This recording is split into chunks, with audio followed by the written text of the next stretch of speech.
নমস্কার, আমি চন্দ্রা। আমার এই চ্যানেলটির নাম গল্প পাঠে মৌ। আজকে পাঠ করছি শ্রী আশুতোষ মুখোপাধ্যায়ের কাল তুমি আলেয়া।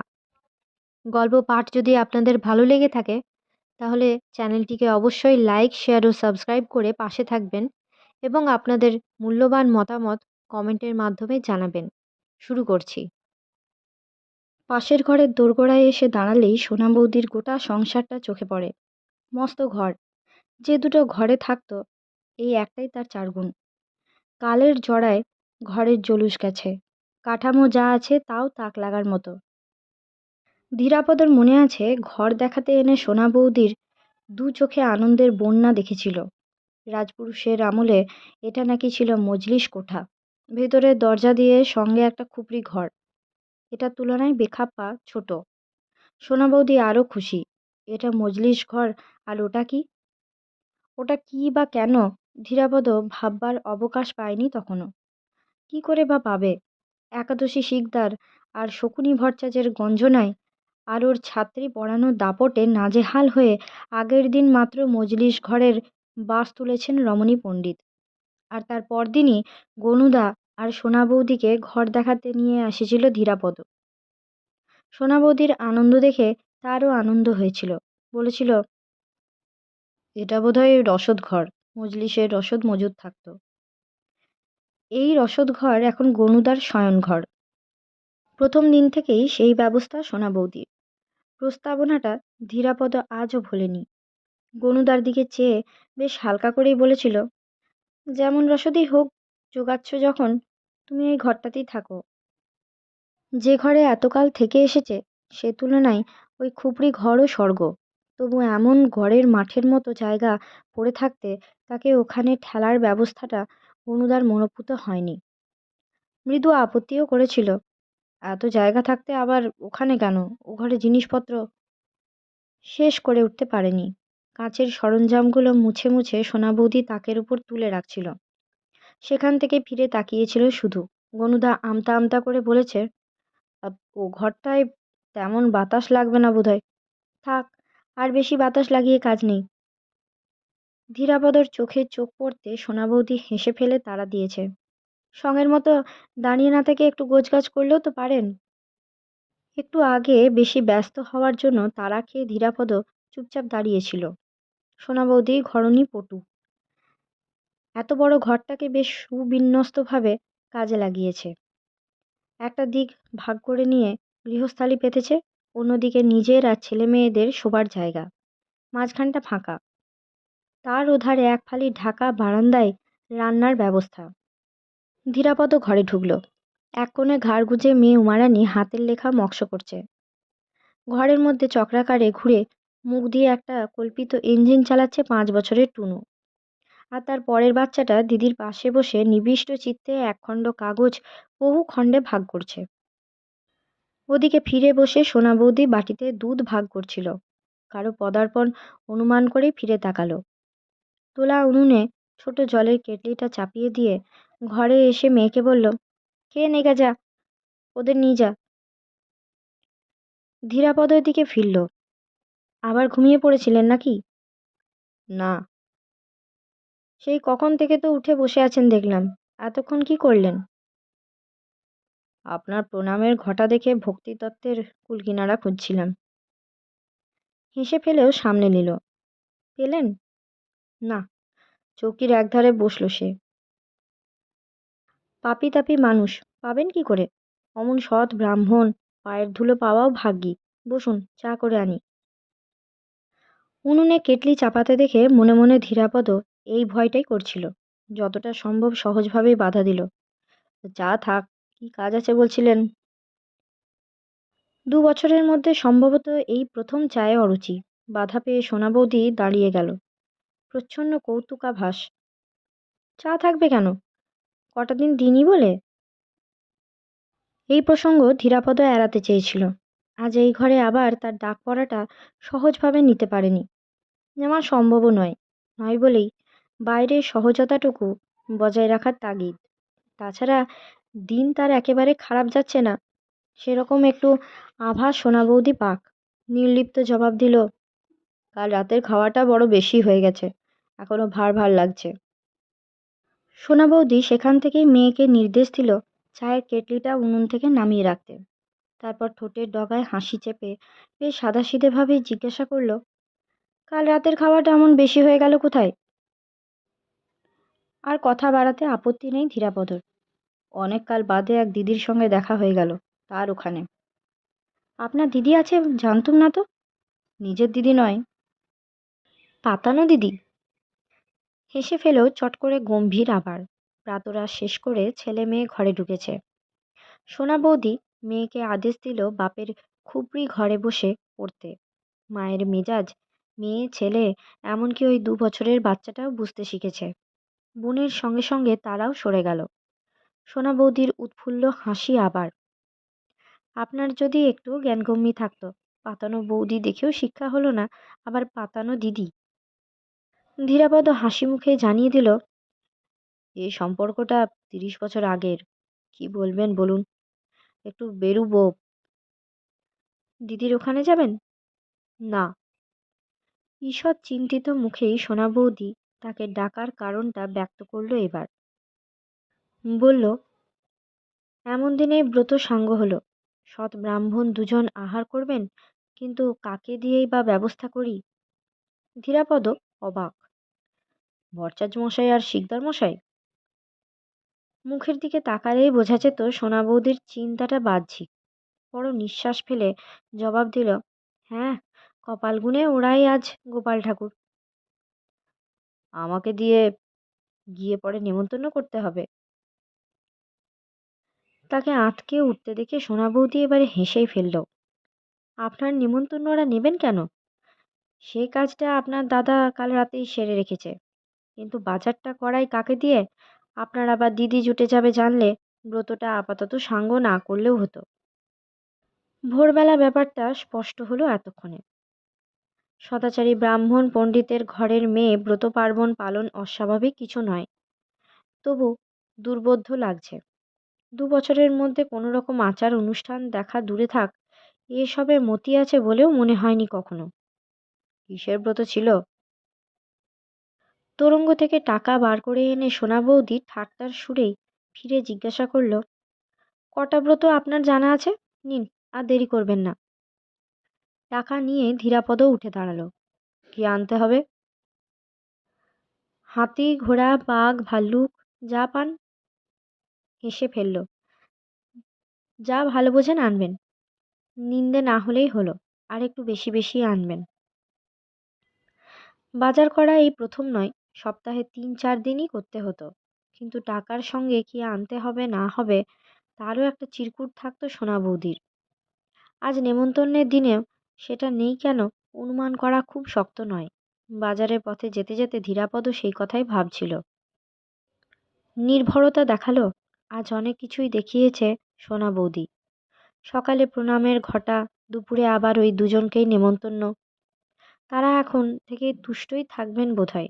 ধীরাপদ বাইরে শান্ত, কিন্তু ভেতরটা তার তুষ্ট নয় একটুও।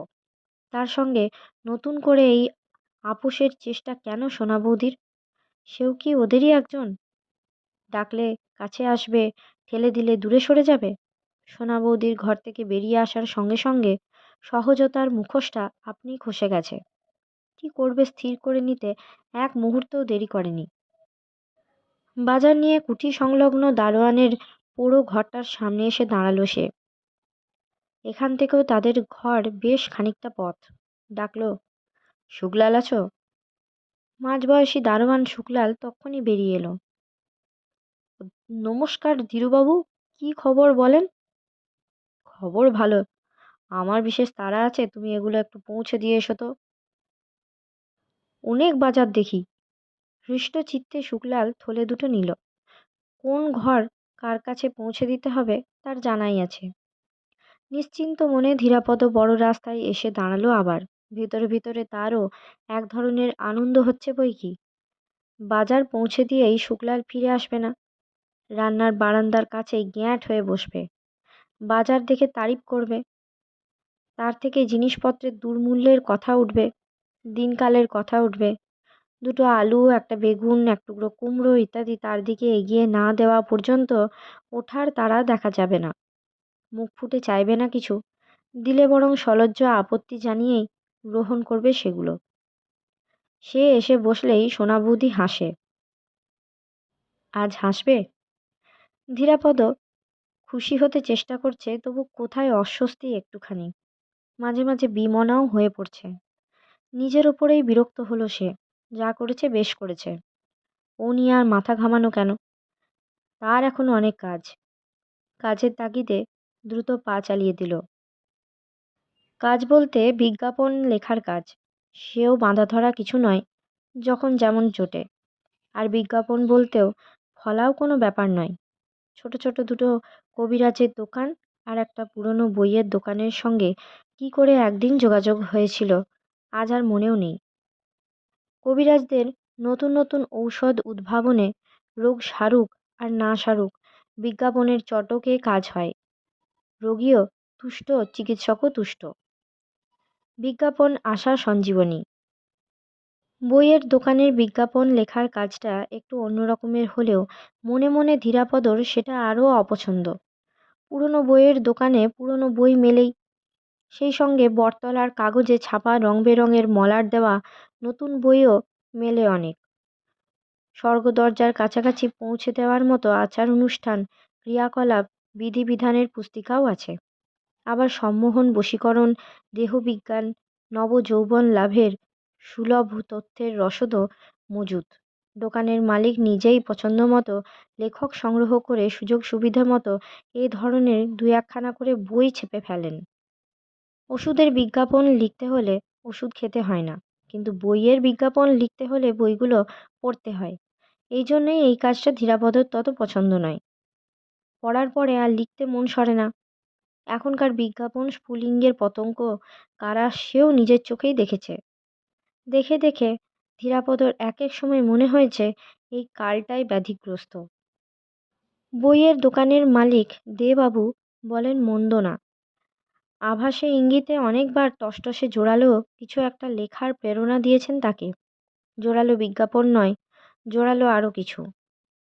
শেষে হাল ছেড়ে বলেছেন, আপনাকে দিয়ে কিছু হবে না। আরে মশাই, যে মদ খায় সে খাবেই। এ দোকানে না পেলে অন্য দোকানে খাবে, কোথাও না পেলে নিজে তৈরি করে খাবে। তাহলে দোকান খুলে বসতে দোষ কি? আপনারই বা লিখতে আপত্তি কি?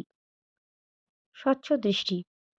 জোরালো অন্য কিছু না হোক, সেদিন জোরালো বিজ্ঞাপন লিখে অন্তত দেবাবুকে খুশি করেছিল ধীরাপদ। মশাই যে কবে ফিরলেন? প্রত্যাশী জনের প্রতি অম্বিকা কবিরাজের স্বভাবসুলভ বিদ্রুপ। ধীরাপদ আমতা আমতা করে জিজ্ঞাসা করল, কাজ ছিল নাকি? না, এই ছা পোষা দোকানের কি আর কাজ? পাঁচজনে এসে জ্বালাতন করে, তবু পুরনো লোককে না খুঁজে পারি নে বলেই এত ঝামেলা। কাল একবার আসবেন। অম্বিকা কবিরাজ ঘুরে বসলেন, যেন আর তার মুখদর্শনও করতে চান না। ধীরাপদ বেরিয়ে এলো। এরকম অভ্যর্থনা গা শোয়া। কাজ থাক বা না থাক, অনুগ্রহভাজনেরা দিনান্তে একবার এসে দেখা না দিয়ে গেলে তারা নিজেরাই একটু দুর্বল বোধ করেন বোধহয়। বইয়ের দোকানের মালিক দেবাবুর অন্য অভিযোগ, কাজ তো আছে মশাই, কিন্তু আপনাকে দিয়ে হবে কিনা ভাবছি। আপনার লেখাগুলো বড় একঘেয়ে হয়ে গেছে, আর তেমন টানছে না। তারপর রয়ে সয়ে যে সুসংবাদ জ্ঞাপন করলেন তার মর্ম একেবারে যাকে বলে টাকা বর্ষানো বইই বার করেছেন তিনি। সরল যৌগিক ব্যায়ামের বই একখানা মাইনর পাস বিদ্যে নিয়েও ও বই অনুসরণ করলে মনের জোরে পাহাড় টলবে। ছাপা প্রায় আধা আধি শেষ। চারখানা মলাটের ওপরে এবারে এমন কিছু লিখতে হবে যাতে একবার হাতে নিলেই ও বই আর হাত থেকে না নামে। আর খবরের কাগজের অনুকূল মন্তব্যও কিছু পাওয়া দরকার। তারা লিখবে না কেন? এ তো আর খারাপ বই কিছু নয়, কি বলেন? গনুদার সহায়তায় একবার তার কি একটা বইয়ের দু লাইন সমালোচনা ধীরাপদর কাগজে বার করেছিল। একটু নিরীহ রসিকতার লোভ ছাড়তে পারল না। বলল, তা লিখবে না কেন? ভালো বই তো। বিজ্ঞাপনের কাজটা অন্য কাউকে দিয়েই করিয়ে দেখুন না। অন্য হাতে অন্যরকম তো কিছু হতেই পারে। ভুরু কুঁচকে ঝপ করে কাগজপত্রে মন দিলেন দেবাবু। ধীরাপদ উঠে দাঁড়াতে মুখ তুললেন আবার। ব্যবসায় নামলে পাঁচটা দিক ভাবতেই হয়, বুঝলেন? সামনের সপ্তাহে একবার আসবেন। আপাতত 5টা টাকা দেবেন। টাকা চাইলেই বিরক্তিতে মুখখানা যেরকম করে ফেলেন, অভ্যাসবশত দেবাবু সেই রকমই করলেন প্রথম। সে শুধু মুহূর্তের জন্য। এ যাচনা অবাঞ্ছিত নয়, খেয়াল হলো বোধহয়। এ কথা শুনে তো মনে হচ্ছিল আপনার দু পকেটে ভর্তি টাকা। কাঠের টেবিলের ড্রয়ার খুলে আধময়লা একটা 5 টাকার নোটই সামনে ফেলে দিলেন। বাইরে এসে হাঁপ ফেলল ধীরাপদ। মুখে এরা যে যাই বলুক, নিজের কদরটাও মনে মনে ভালোই জানে সে। এত সস্তায় আর এমন মুখ বুজে কাজ করার লোকও সবসময় মেলে না। হঠাৎ চারুদির কথা মনে পড়তে হাসি পেয়ে গেল। সাহিত্য করা ছেড়েছে কিনা জিজ্ঞাসা করেছিল। সাহিত্য কোথায় এসে ঠেকেছে জানলে কি বলতো। কাজ পাক না পাক এদিকে এসে আরো 2-5টা দোকানে ঘোরে সাধারণত। কিন্তু আজ আর ভালো লাগছে না। বেলা বাড়ছে, সঙ্গে সঙ্গে জঠরের তাগিদও বাড়ছে। সেই পরিচিত হোটেলেই যেতে হবে, নতুন করে আবার একটা ব্যবস্থাও করতে হবে। 10 বছরের পুরনো খদ্দের সে। 7 পয়সার মিল 2 বছর আগে 6 আনায় ঠেকেছিল। এই 2 বছরে সেটা কতই দাঁড়িয়েছে জানা নেই। হোটেলের ম্যানেজার পুরনো খদ্দেরকে দেখেই চিনলেন, আদর যত্নও করলেন একটু। পুরনো খদ্দেরের খাতিরে নিজের থেকেই 10 আনায় মিল রফা করলেন, আর বৃদ্ধতা সূচক রসিকতাও করলেন একটু। আর চেহারাপত্র তো দিব্যি ফিরে গেছে আপনার, দেখেই মনে হয়েছিল। বৃথা করেছেন বুঝি? খেতে বসে ধীরাপদ খাওয়ার তাগিদটা অনুভব করছে না তেমন। এ 2 বছরে মুখ বদলে গেছে। আজ ভালো না লাগলেও 2 দিন বাদে এই বেশ লাগবে। সেজন্যে নয়, শুকলালের হাতে বাজার পাঠানোর পরের সেই অস্বস্তিটাই আবার উঁকিঝুঁকি দিচ্ছে। সোনা বৌদি যা বোঝার বুঝে নিয়েছে, এটুকু তাকে বোঝানো দরকারও ছিল। তাছাড়া সে তো আর তার ব্রতসাঙ্গর ব্রাহ্মণ নয়। দুবেলার খাওয়াটা সোনা বৌদির ওখানেই বরাদ্দ ছিল। নিরাপদই বরং তাতে আপত্তি করেছিল প্রথম প্রথম। সোনা বৌদি শোনেননি। বলেছে, যে টাকাটা আপনি খাওয়ার পেছনে খরচ করেন সেটা বরং আমাকে দেবেন। তার আগে অবশ্য হোটেলে সে কি খায় না খায় পুঙ্খানুপুঙ্খভাবে শুনে নিয়েছিল। আর বলেছিল, হোটেলের থেকে ভালো খাওয়াবো, ভয় নেই। প্রথম কমাস ছেলে পড়ানোর টাকা হাতে এলেই তার থেকে 20টি করে টাকা সোনা বৌদির হাতে দিয়েছে। সম্প্রতি গনুদার চাকরির মোড় ঘুরেছে হঠাৎ। সাংবাদিক রাজ্যের নতুন বিধি ব্যবস্থার ফলে মাইনে রাতারাতি অনেক বেড়ে গেছে। প্রুফরিডারও সাংবাদিকদের মর্যাদা পেয়েছে। কিন্তু তখন বেশ অনটনই ছিল, ফলে সোনা বৌদির মেজাজ বিগড়াতো প্রায়ই। গনুদাকে যেভাবে খোঁচা দিয়ে কথা বলতো, এক এক সময় ধীরাপদর এমনও মনে হয়েছে যে সেটা শুধু গনুদার উদ্দেশ্যেই নয়, আর সেরকম একবার মনে হলে তার গ্লানিও কম নয়। এরকম 2-1বার শোনার পর ধীরাপদ ছেলে পড়ানোর 30 টাকায় সোনা বৌদির হাতে তুলে দিয়েছে। অনুপস্থিতির দরুন মাইনে 2-4 টাকা কাটান গেলে পরে তাও উসুল করে দিয়েছে। বিজ্ঞাপন লিখে মাসে গড়পড় তা 20-25টা টাকাই আসে। প্রথমবার টাকা বেশি দেখে সোনা বৌদি অবশ্য একটু অবাক হয়েছিল। 30 টাকা কেন? ধীরাপদ বলেছে, রাখুন না, 30 টাকাই বা কি এমন। সোনা বৌদি খানিক তার মুখের দিকে চেয়েছিল শুধু, আর কিছু বলেনি, আপত্তিও করেনি। পরোক্ষেও অনটনের গঞ্জনা আর শুনতে হয়নি। এর থেকে সোনা বৌদি যদি সরাসরি এসে বলতো, ধীরুবাবু কুলিয়ে উঠতে পারছি না, আরও কিছু দিতে পারেন কিনা দেখুন, ধীরাপদ খুশি হতো। সেটা অনেক সহজ হতো, সুশোভনও হতো। তবু সে গ্লানি কেটে যেতে 2 দিনও লাগেনি। সুলতান কুঠির এই রঙ্গভূমিটুকু এ পর্যন্ত অনেক কৃপণতা দেখেছে, অনেক সংকীর্ণতা দেখেছে। সেখানে সোনা বৌদির আশাটা ঊষর রিক্ততার মধ্যে একটুখানি সবুজের আভাসের মতো। নিজের অগোচরে অল্প আলোয় আর অল্প কিছু মায়ায় ধীরাপদর শুকনো বুকের অনেকটাই ভরে উঠেছিল। কিন্তু এক ধাক্কায় সব তছনছ হয়ে গেছে। ধীরাপদর মোহ ভেঙেছে। নিজের নির্বুদ্ধিতায় নিজেই হেসেছে শেষ পর্যন্ত। যা হবার তাই হয়েছে, যা স্বাভাবিক তাই ঘটেছে। উপসী মনের তাগিদে সে একটা মায়ার জাল বুনছিল শুধু। সেটা ছিঁড়েছে, ভালোই হয়েছে। এ মোহ তো রোগের মোহের মতোই। আবার সে ওতে জড়াতে যাবে কেন? ফিরে আবার ডাকলেই বা সোনা বৌদি। খাওয়া অনেকক্ষণ সারা। হাত মুখ ধুয়ে বাইরের সরু বারান্দায় হাতল ভাঙা একটা কাঠের চেয়ারে এসে বসল। পড়তি বেলায় হোটেলের কর্মব্যস্ততা ঠান্ডা হয়ে আসছে। ধীরাপদও সুস্থ বোধ করছে একটু। না, শুক্লালের হাতে বাজার পাঠিয়ে দিয়ে সে কিছু অন্যায় করেনি।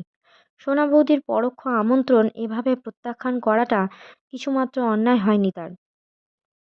সোনা বৌদি নিজেই একদিন তার সংসারে ডেকে নিয়েছিল তাকে, আর বিদায় করেছে গনুদাকে দিয়ে। বিদায় করেছে একাদশী শিকদার আর শকুনি ভট্টাচার্যের ভয়ে। আর যেই বিশ্বাস করুক, ধীরাপদও বিশ্বাস করে না। গনুদা বিশ্বাস করেছে, কিন্তু ও করেনি। বক্তব্য পেশ করতে এসেও বিড়ম্বনার এক শেষ গনুদার। 3বার ঢোক গিলে তবে বক্তব্য শেষ করতে পেরেছে। তোমার বৌদির মেজাজ তো জানো ভাই, একেবারে ক্ষেপে গেছে। তাই সব শুনলে কেই বা 5 জনের সঙ্গে বাস, বুঝতেই তো পারছো। তোমাকে ভাই দুবেলার খাওয়ার ব্যবস্থাটা আবার। আর বলার দরকার হয়নি, বলতে পারেও নি গনুদা। কথা হচ্ছিল ধীরাপদর দোরগোড়ায় দাঁড়িয়ে। স্ত্রীর উদ্দেশ্যে গনুদা হঠাৎই একটা হাঁক দিয়ে বসেছিল।